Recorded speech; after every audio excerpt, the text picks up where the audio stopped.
প্রিয় পরিবার, আমি ফ্ল্যাট মানে নতুন ফ্ল্যাটে এসেছি, তাই কতটুকু গুছাতে পেরেছি সেটুকু দেখানোর চেষ্টা করছি। এই ঢুকতে গিয়েই আমার ঠাকুরঘর, আমার ঠাকুর পুজো হয়ে গেছে। আমি সমস্ত কাজকর্ম সেরেই আজকে আপনাদের সামনে এসেছি, দেখাচ্ছি। তো অনেকক্ষণ সময় লাগলো আসলে সমস্ত কিছু গুছিয়ে, সব কোথায় কী আছে, কোন ব্যাগে কী আছে কিচ্ছু খুঁজে পাচ্ছি না। তো যাই হোক, ফুল একটু কম আছে আসলে, কারণ বারান্দার টবে আগে যেখানে ছিলাম অনেক ফুল ছিল, কিন্তু সব গাছ তো আনতে পারিনি, তাই অল্প কিছু। আর এদিকে ড্রয়িং রুমটা আমার পুরো ফাঁকাই রয়ে গেছে, ড্রয়িং রুমে সেরকমভাবে কিছু নেই। যাই হোক, ঠাকুর ঘরের পাশেই মার ঘর, মা শুয়ে আছেন। মার সাথে এই ঘরেই আমি থাকি, কারণ মাকে একা রাখা যায় না। মা খুব অসুবিধা ফিল করে। আর একদম মেইন রোডের ধারেই, জানালা দিয়ে সমস্ত কিছুটাই দেখা যায়। মা শুয়ে আছেন। মাকে সকালে খাওয়া দাওয়া, দুধ মুড়ি কলা দিয়ে দিয়েছি, মা খেয়ে নিয়েছেন। তার আগে লাল চা, মেরি বিস্কিট। আর এই তো আমার অবস্থা, পরিশ্রম করতে করতে আমার একদম খুব খারাপ অবস্থা। ঠিক আছে। আর হচ্ছে তারপরে মার ঘর থেকে, এখানে মার ঘরের সাথে একটা অ্যাটাচড বাথরুম আছে, আর এখানে আরেকটা বেরিয়ে গিয়ে আরেকটা বাথরুম আছে, টয়লেট বাথরুম। আর এখানে ড্রয়িং রুমটা আমার একদমই পুরোটাই ফাঁকাই রয়ে গেছে। এখানে একটা ফিল্টার কালকেই কিনে এনেছি, রেখেছি। আর সব ফটো টটো এখনও আমি কিছুই লাগাতে পারিনি, একদমই করে উঠতে পারিনি, জাস্ট থাকার মতো করে একটু গুছিয়ে নিয়েছি। এইখানে আমার মেয়ে আর আমার ফটোটা রাখা আছে, কারণ ওয়ালে কোনোখানে না কিচ্ছু রাখতে পারছি না, খুব পেরেক টেরেক কিছু পোতা যাচ্ছে না। যাই হোক, দেখতে হবে আস্তে আস্তে কীভাবে কী করা যায়। আর তারপরে এই পাশে হচ্ছে ডাইনিং স্পেস, এখানে ডাইনিং টেবিলটা রাখা আছে। আর এই পাশে ওয়াশিং মেশিনটা রাখা আছে, এখানেই ওয়াশিং মেশিনের পয়েন্ট করা আছে, এখানে ওয়াশিং মেশিন রাখা হয়েছে। এখানেও জানালা, অনেকগুলো জানালা, তবে বাড়িটাতে অসম্ভব হাওয়া আসছে। যেহেতু থার্ড ফ্লোরে, সেই জন্য প্রচুর হাওয়া। হয়তো নিচের দিকে থাকলে অন্যান্য বাড়ির জন্য হাওয়া আসতো না। এখানে কিচেনটা সকালবেলা পরিষ্কার করা হয়ে গেছে, এখনও আমি রান্না করিনি। কাজটা ছেড়ে তারপরেই রান্না বসাবো। তো এই পাশে যেই ঘরটা, এটা আমার মেয়ের ঘর, মেয়ে আসবে যখন এই ঘরে থাকবে। তো সেই ঘরটাও গুছিয়ে রেখেছি, কারণ ওর এই মাসেই আসার কথা আছে। দেখা যাক এখন কি হয়। যেই ফ্লাইটের টিকিটটা করেছিল সেটা ক্যান্সেল হয়েছে, আবার দেখা যাক কবেও ফ্লাইটের টিকিট পায়।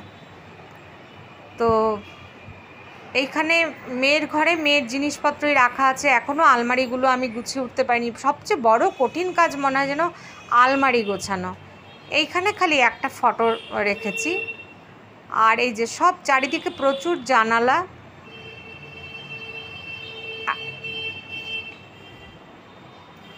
মোটামুটি এই লুকসটা আছে মেয়ের ঘরের। আর এদিকে রাস্তার ধারে এই ব্যালকনিটা আছে। এখন তো আমি কাপড় কেচে কাপড় মেলে রেখেছি, ব্যালকনিটাও এখনও পুরোপুরি খালি করতে পারিনি। কিছু টব এখানে রাখা রয়েছে, তুলসী গাছটাও এখানে রাখা আছে। আর চারপাশেই সব ফ্ল্যাট। আগে যেখানে ছিলাম যেমন সব বাড়ি ছিল, এখানে সবই ফ্ল্যাট। কাপড়গুলো কেচেও মেলে রেখেছি। আমার প্রিয় পরিবার, অনেক দিন পরে আজ আবার আসলাম, যদিও শুয়ে আছি খুব ক্লান্ত। হ্যাঁ, এখন দুপুর পেরিয়ে গেছে। আগে আমি সকাল থেকে ভোরবেলা থেকে উঠে অনেক কাজ করেছি, নিজের অনেক দিন পরে যোগাটা করেছি, ব্যায়াম করেছি, অনেক দিন পরে করে নিয়ে তারপরে ঘরের কাজ শুরু হলো। আর নতুন ফ্ল্যাটে এসেছি, ভাড়া যদিও। কিন্তু এত শিফটিংয়ে আর 1 মাস ধরে আমি খালি প্যাকিং করেছি, একা বাড়ি খোঁজা, মানে ভীষণ পরিশ্রম আজকে, মানে কিছুটা গুছিয়ে উঠতে পেরেছি। তাই ভাবলাম আপনাদের সাথে একটুখানি শেয়ার করি। ঠিক আছে, আপনারা পাশে থাকবেন। অনেক দিন আপনাদের সাথে আমার দেখা হয়নি, আমি খুব ব্যস্ত ছিলাম। আমি সবার ভিডিওই দেখি, তো দেখা হয়ে ওঠেনি মাঝখানে। আর খালি কালকে আমি আর সবার ভিডিও না দেখলেও আমি অপরাজিতার সংসারে, অপরাজিতা হাসপাতালে ভর্তি, ওর খুব ক্রিটিক্যাল অবস্থা, এই জিনিসটা দেখেছি কালকে আমি। আমার খুবই খারাপ লাগছে, ভীষণ খারাপ লাগছে অপরাজিতার এমন অবস্থা দেখে। তো যাই হোক, সবাই অপরাজিতার ভিডিওটা শেয়ার করবেন, তাহলে হয়তো ওর অনেকটাই উপকার হবে। আর এদিকে তো আমরা যেটা চাইছি, বিচার চাইছিলাম, সেখানে দেখা যাক কত দূর কী হবে। আমি এখন অবধি নিউজটা দেখে উঠতে পারিনি, তো আমি পরে আমার ভয়েসটা দিচ্ছি। আগে ঘরের ভিডিওটা করে নিয়েছি মোটামুটি, তারপরে ভয়েসটা দিয়েছি। ঠিক আছে, আজকে মানে এই কদিনের পরিশ্রমে আমি ভীষণই ক্লান্ত হয়ে গেছি।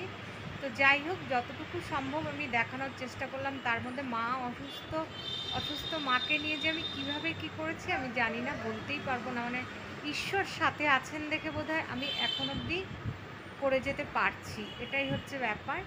তো ঠিক আছে, আপনারা অবশ্যই পাশে থাকবেন, আর আমাকে একটা লাইক আর সাবস্ক্রাইব করবেন অবশ্যই।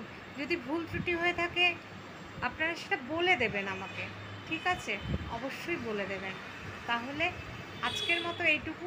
এখন আমি রান্না করতে যাব, তো ভাবলাম অল্প একটু দেখিয়ে নিই, কারণ অনেক দিন আসছি না। তারপরে আবার কালকে আপনাদের সাথে আবার আসার চেষ্টা করব সামনে। আপনারা আমাকে একটু সাপোর্ট করবেন অবশ্যই, হ্যাঁ ঠিক আছে, এটা আমার একটা কিন্তু রিকোয়েস্ট রইল। ঠিক আছে, তাহলে আজকের মতো এখানেই রাখছি, আবার আগামী দিন দেখা হবে।